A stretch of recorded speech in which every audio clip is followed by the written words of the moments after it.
来到明德国中头前，正一个做地下水道的工程，这第一期仍却困难重重。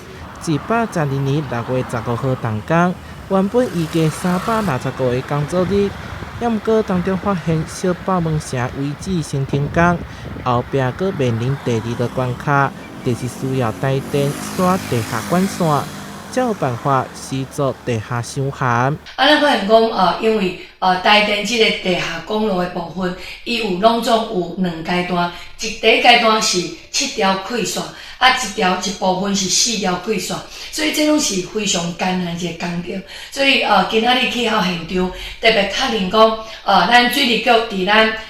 这个后礼拜就是咱9月初4爱甲伊的工程，就是咱公北路甲咱西门路口这个部分的这个零铺要把它完成。立委陈天辉邀集台电、工务局、水利局等相关单位会勘，因为工程相当复杂，佮惊会影响到交通。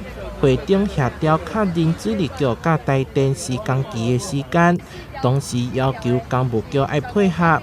互修涵工程顺利进行。因为咱台电爱设3个人坑，所以设3个人坑了，为了预防着大家交通无方便，一定要互相商量。所以咱来在这部分的，咱这个15个工作天，先把7条的馈线先处理，然后呢，完成之后，再7个工作天把4条馈线处理。